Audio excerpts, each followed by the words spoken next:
تمہیں شرم آئے گی کہ ایک آدمی تو قسم قسم کھانے جمع کیے ہوئے ہیں دسترخوان پر، اور ایک گھر کے اندر ایک آدمی فاقے سے مر رہا ہے، تم اس شخص کو ظالم نہیں کہو گے تو کیا کہو گے؟ ایک کے پاس تو علم کی اتنا ڈھیر کہ اسے سمجھ نہیں آتا کہ کیا بیان کرے، اور ایک طرف جا کے دیکھو گے تو امت بغیر کلمے کے مر رہی ہوگی۔ تم اس خیال کرو گے ہدایت اللہ کے ہاتھ میں ہے، ہدایت اللہ کے ہاتھ میں ہوتی تو اللہ تعالیٰ نبیوں کو کیوں بھیجتے؟ اللہ تعالیٰ نے ہدایت دینے کے لیے انبیاء علیہ السلام کو محنت کے لیے بھیجا ہے۔ نبیوں نے بھی اپنے اندر کی توجہ اور روحانیت سے ہدایت کو نہیں پھیلایا۔ تم سب کے سب خوب غور سے سنو میں کیا کہہ رہا۔ اس زمانے میں ایک دھوکہ یہ بھی ہے مسلمانوں کو کہ اللہ والوں کی اندرونی کیفیات سے امت ہدایت پر آ جائے گی، یہ خیال بھی غلط ہے۔ حضور اکرم صلی اللہ علیہ وسلم انبیاء کے امام ہیں، اور انبیاء روحانیت کے امام ہیں، اور آپ سارے انبیاء کے امام ہو کر سب سے زیادہ روحانیت والے ہیں، لیکن حضور اکرم صلی اللہ علیہ وسلم نے اس روحانیت کے باوجود اس راستے کی ٹھوکر کھانے میں کمی نہیں کی ہے۔ آپ فرماتے تھے کوئی جماعت ایسی باقی نہ رہے جس کے ساتھ میں خود نہ نکلوں۔ اتنا جذبہ اس راستے میں نکلنے کا تھا، کیونکہ آپ کو حکم تھا کہ جو احکام آپ پر نازل کیے گئے ہیں آپ امت تک۔ السلام علیکم ورحمۃ اللہ وبرکاتہ۔ اصل میں ایک اعتراض مولانا سعد صاحب کی بات پر بار بار لوگ کر رہے ہیں، اور آڈیو کٹنگ کر کے کلپنگ کر کے بہت چلا رہے ہیں۔ مجھے بھی کئی مرتبہ کئی لوگوں نے ایس ایم ایس کے ذریعے، واٹس ایپ کے ذریعے، فون کے ذریعے اس اعتراض کو بار بار کیا کہ مولانا نے کہا ہے کہ ہدایت اللہ کے ہاتھ نہیں ہے، لہٰذا ان حاسدوں نے اس سے یہ سمجھا کہ مولانا کا یہ عقیدہ ہے معاذ اللہ کہ ہدایت اللہ کے ہاتھ میں نہیں ہے۔ اس لیے مختصر جو ہے، حالانکہ کوئی علمی اشکال ہی نہیں ہے، لیکن چونکہ لوگ اشکال کر رہے ہیں اس لیے مختصر اس کا جواب یہ نقل کیا جا رہا ہے۔ سب سے پہلی بات تو یہ ہے کہ مولانا سعد صاحب کے جملے کو اگر مکمل سن لیتے تو اعتراض ویسے ہی ختم ہو جاتا، لیکن جب کسی سے بغض اور حسد ہوتا ہے تو وہ بغض اور حسد اس کو وہی دکھاتا ہے اور سناتا ہے جو اس حاسد کی خوراک ہوتی ہے۔ اب پہلی بات تو یہ ہے کہ مولانا کے جملے یہ ہیں، جملے پہ غور کریں۔ مولانا کے جملے یہ ہیں کہ ایک آدمی نے بہت سے کھانا دسترخوان پر جمع کیا ہوا ہے، اور ایک طرف ایک آدمی گھر کے اندر فاقے سے مر رہا ہے، اس شخص کو ظالم نہیں کہو گے تو کیا کہو گے؟ ایک طرف ایک آدمی کے پاس علم کا اتنا ڈھیر ہے کہ سمجھ میں نہیں آتا کیا بیان کروں، اور ایک طرف دیکھو گے تو امت بغیر کلمے کے مر رہی ہوگی۔ پھر آپ فرما رہے اب تو کہنے لگے ہیں ہدایت اللہ کے ہاتھ ہے۔ اگر ہدایت اللہ کے ہاتھ ہوتی تو نبیوں کو کیوں بھیجتے؟ اس کے آگے مولانا فرما رہے ہیں اللہ نے ہدایت دینے کے لیے انبیاء صلی اللہ علیہ وسلم کو محنت کے لیے بھیجا ہے۔ اب دیکھیے، اگر ہدایت اللہ کے ہاتھ نہیں ہے، مولانا کے کہنے کا مقصد، تو اگلا جملہ ان حاسدین کو سنا ہی نہیں دیا کہ مولانا کہہ رہے ہیں کہ اللہ نے ہدایت دینے کے لیے انبیاء صلی اللہ علیہ وسلم کو محنت کے لیے بھیجا ہے۔ کتنی صاف بات ہے۔ اسی کے آگے یہ جملہ ہے کہ اللہ تعالیٰ نے ہدایت دینے کے لیے انبیاء علیہ السلام کو محنت کے لیے بھیجا ہے۔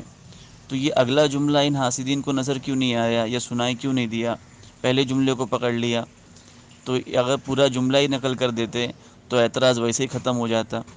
اب دوسری بات یہ سمجھیں کہ اگر مان بھی لیا جائے بالفرض کہ مولانا اگلا جملہ استعمال بھی نہیں کرتے کہ اللہ نے ہدایت دینے کے لیے انبیاء علیہ السلام کو بھیجا ہے، تب بھی یہ اعتراض عقل اور علم سے خالی ہے، کیونکہ مولانا کے پہلے اور بعد کے جملے سے سمجھ آتا ہے کہ محنت کو لازم پکڑو، یعنی اس دھوکے میں نہ رہو کہ جس کو ہدایت ملنی ہوگی ملے گی، ہمیں کیا کرنا ہے، نہیں، بلکہ ہدایت کی محنت کرو۔ یہ ایسی بات ہے جیسے کہ حضور صلی اللہ علیہ وسلم کی حدیث پاک میں اس کا مفہوم ہے کہ آپ نے فرمایا کہ شیطان دھوکہ دیتا ہے کہ اللہ تعالیٰ غفور رحیم ہے۔ اب دیکھو، یہ دھوکہ تو نہیں ہے، بے شک اللہ غفور رحیم تو ہے، یہ تو قرآن حدیث سے ثابت ہے کہ اللہ غفور رحیم ہے، لیکن دھوکہ کیا ہے دراصل شیطان کا؟ دھوکہ یہ ہے کہ شیطان تمہیں نیک اعمال نہ کرنے دے اور گناہ پہ گناہ کرائے اور سمجھاتا رہے کہ اللہ غفور رحیم ہے۔ یہ دھوکہ ہے اصل۔ اسی طرح شیطان تمہیں یہ دھوکہ نہ دے کہ ہدایت اللہ کے ہاتھ ہے اور ہدایت کی محنت سے روکتا رہے۔ یعنی یہ دھوکہ ہے کہ شیطان یہ سمجھاتا رہے کہ بھائی جس کے مقدر میں ہدایت ہوگی اس کو ملے گی، ہمیں کیا ضرورت ہے اتنا ہاتھ پیر پٹکنے کی، اللہ فرماتے ہدایت میرے ہاتھ میں ہے۔ تو یہ دھوکے میں نہ رہو کہ ہدایت اللہ کے ہاتھ میں ہے، بلکہ محنت کو لازم پکڑو۔ تو یہ شیطان کا دھوکہ ہے۔ دیکھو مولانا کا مقصد صرف یہ ہے کہ ہم کوشش اور محنت کے مکلف ہیں، جس کو قرآن نے بھی کہا ہے کہ جو جد و جہد کرے گا ہم اسے ضرور ہدایت دیں گے۔ یعنی اتنی صاف بات ہے کہ آدمی کے آگے اور پیچھے کے مفہوم کو نہ سمجھنا بات کے اور اعتراض کر دینا، یہ اصل میں بغض اور کے وجہ سے ہی ہوتا ہے۔ اور پھر اگر میں کہتا ہوں کہ یہ بات مولانا نے کہی بھی تھی، یہ جو میں نے دونوں اس کے جواب نقل کیے، اس کے علاوہ بھی کوئی فتویٰ لگانے سے پہلے کسی کو یہ کہنا کہ اس کا ایسا عقیدہ ہو گیا، جبکہ وہ بندہ سینکڑوں جگہ ہزاروں جگہ یہ کہتا ہے کہ ہدایت اللہ دیتے ہیں، ہدایت اللہ کے ہاتھ میں ہے، جبکہ یہاں تک مولانا صاحب کے جملے ہیں کہ حضرت فرمایا کرتے تھے، مولانا الیاس کسی کی طرف منسوب کرتے ہیں کہ اگر تمام انبیاء صلی اللہ علیہ وسلم مل کر ایک تنکوں کو بھی ہلانا چاہیں جو کہ ایک حقیر چیز ہے تو بھی ہلا نہیں سکتے جب تک اللہ نہ چاہے۔ تو جب تمام انبیاء مل کے تنکوں کو بھی ہلا ہی نہیں سکتے تو پھر ہدایت تو بہت اونچی چیز ہے، اس کو کوئی کیسے دے سکتا ہے سوائے اللہ کے۔ یہ مولانا صاحب کے جملے ہیں، اور ہزاروں بیانات میں حضرت بار بار اللہ کے ہاتھ ہدایت ہے، اللہ کے ہاتھ ہدایت ہے، بلکہ یہاں تک کہتے ہیں کہ جو ہے ہم تو نیک اعمال اپنے اللہ کی رضا کے لیے کر رہے ہیں، جنت کے لیے بھی نہیں کر رہے۔ یعنی اعلیٰ بات کہ جنت تو اللہ دے گا ہی، لیکن اصل یہ ہے کہ اللہ کی خوشنودی، اللہ کی رضا کے لیے اعمال کیے جائیں۔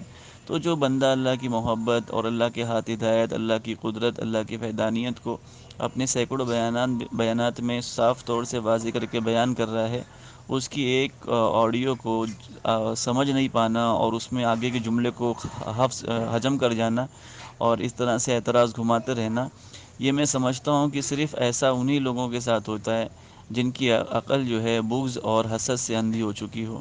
بہرحال اللہ رب العزت ہماری حفاظت فرمائیں، اور اللہ والوں پہ اس طرح سے بد زبانی کرنے سے اللہ ہماری حفاظت فرمائے۔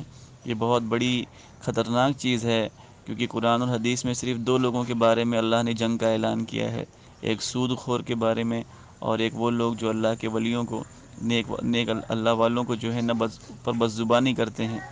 اور جنگ میں یہی ہوتا ہے کہ آدمی اپنے مد مخالف کا جو ہے قیمتی سرمایہ چھین لیتا ہے، اس کا مال، اس کی جان، اور اللہ کے نزدیک قیمتی سرمایہ ہدایت ہے۔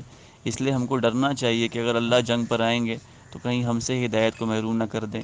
اور اللہ کے جنگ کرنے کی صرف دو ہی وجہ ہیں، ایک سود خوری اور ایک اس طرح سے اللہ والوں پہ بد زبانی کرنا۔